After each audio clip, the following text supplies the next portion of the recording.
Hello, this is Dr. Smita Zakote, Professor in Dermatology from MIMSR Latur.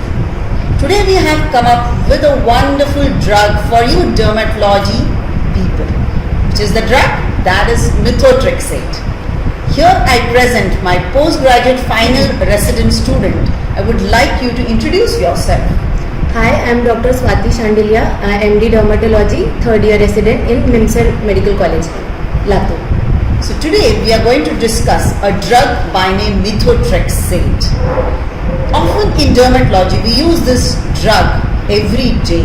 So let's know how did this drug come into the picture. Can you tell us, Dr. Swati, a little bit about the history of methotrexate? Yes, ma'am. As we know that methotrexate is a folic acid antagonist and it was first used in 1951 for the treatment of psoriasis.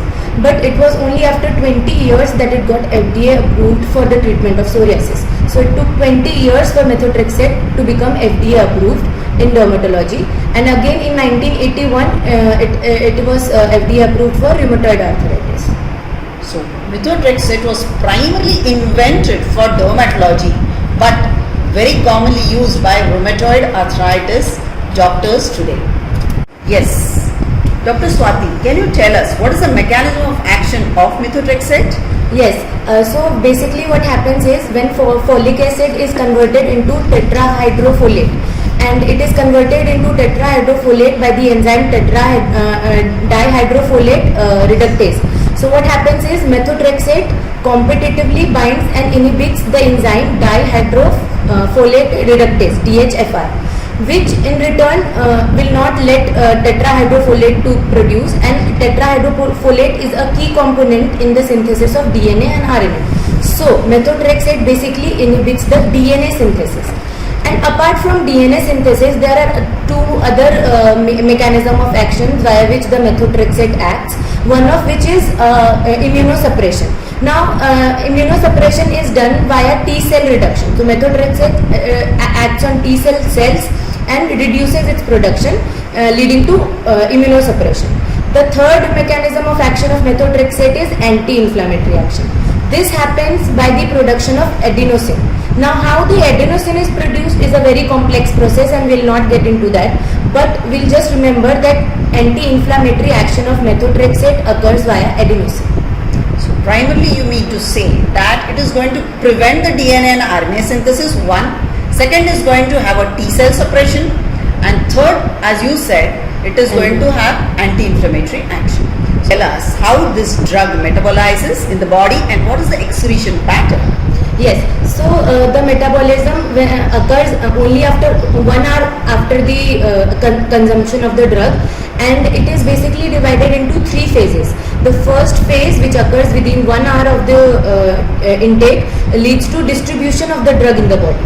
Then the second phase is the reduction of the drug and the way it is excreted via renal.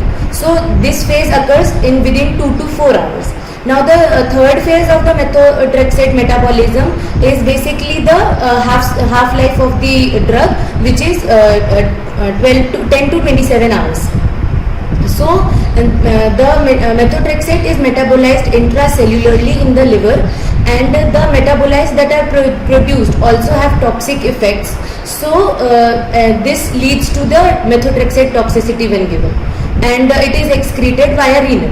Now there are few things which decreases the absorption of methotrexate, like food intake or milk consumption, and or any antibiotic consumption with methotrexate leads to the decreased absorption. Now methotrexate cannot cross blood-brain barrier, which is an important point in absorption and metabolism.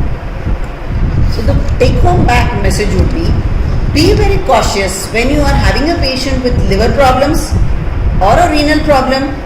And the next thing you need to check is food. So 1 hour food is, you need to keep the methotrexate away. Don't keep in that 1 hour series of food. That is the most important take home back message. So now we know what is methotrexate. Can we know what are the FDA approved indications and the off-label indications in dermatology per se? Yes, ma'am. So the indications are divided into two parts. One is the FDA approved part. There are only two diseases which are FDA approved for methotrexate use, which is one is psoriasis, and the other one is Sézary syndrome. Now, when coming to off-label indications, there are a lot of indications like any proliferative diseases, for example, pleva or pityriasis rubra pilaris, any immunobullous diseases like pemphigus vulgaris, bullous pemphigoid, epidermolysis bullosa acquisita. Then there are any autoimmune diseases like SLE, morphia, etc. Then there are dermatitis like atopic dermatitis, and there are other indications also, like we can use it in keratoacanthoma, keloids, and mycosis fungoides. And there is also one use in vasculitis, like in leucoclastic vasculitis, Kawasaki disease. We can use methotrexate. So it's really wonderful. It has got a series of conditions where we can use in dermatology. Apart from the proliferative disorders, we have got autoimmune disorders, we have got vasculitis, we have got dermatitis, we have got multiple indications which are off-label. And definitely in my practice, I have seen really it works as a miracle drug. The primary point in methotrexate is it is cost effective.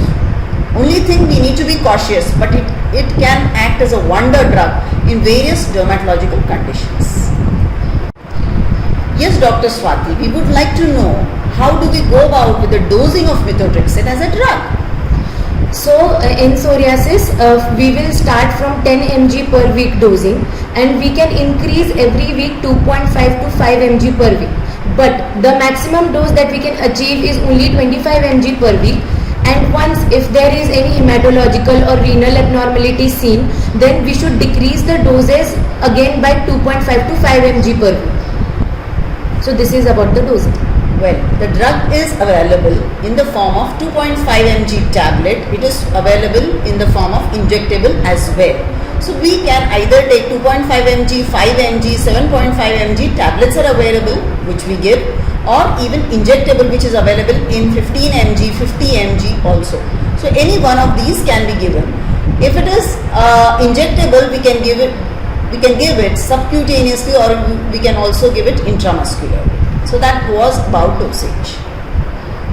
Any drug, no sooner we know about indications, we need to know the flip side, that is the contraindication and the adverse reaction. Can you just highlight what are the common contraindications and adverse reaction we encounter?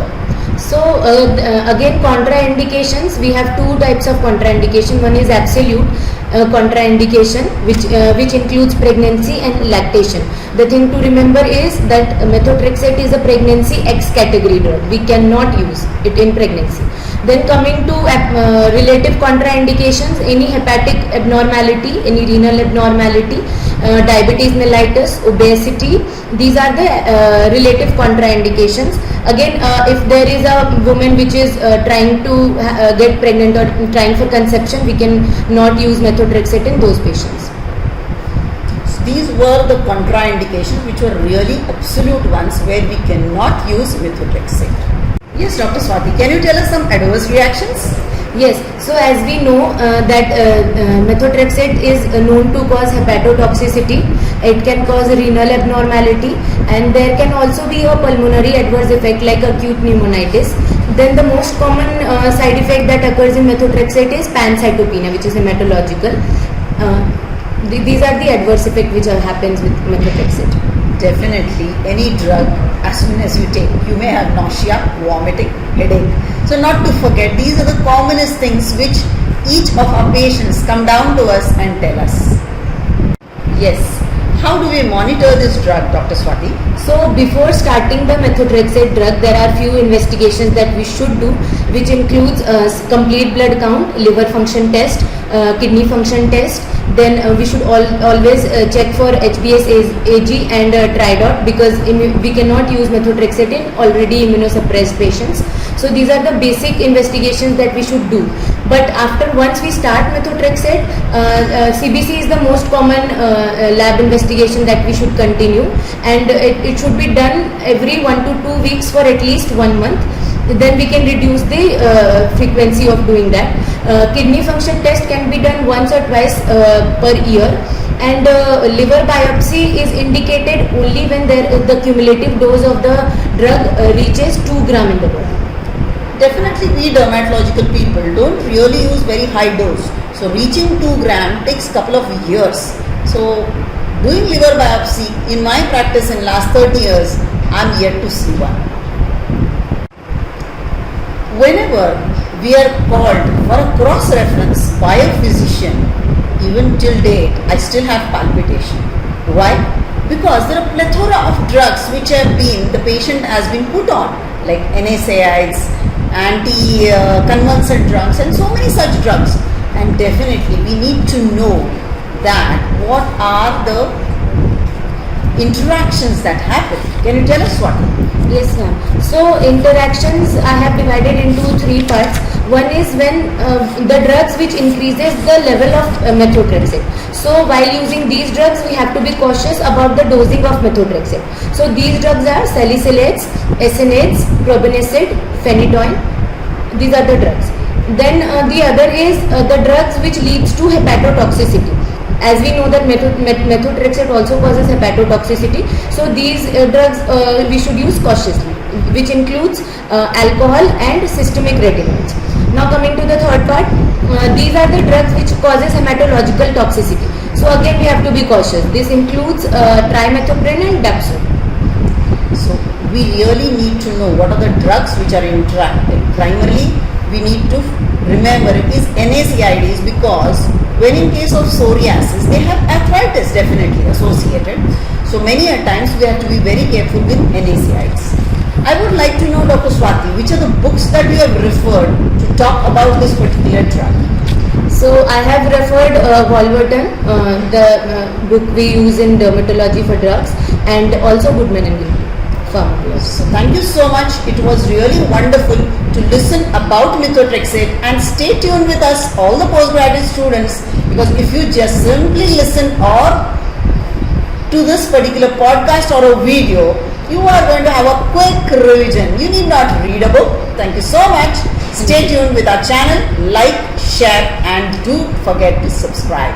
Have a great day.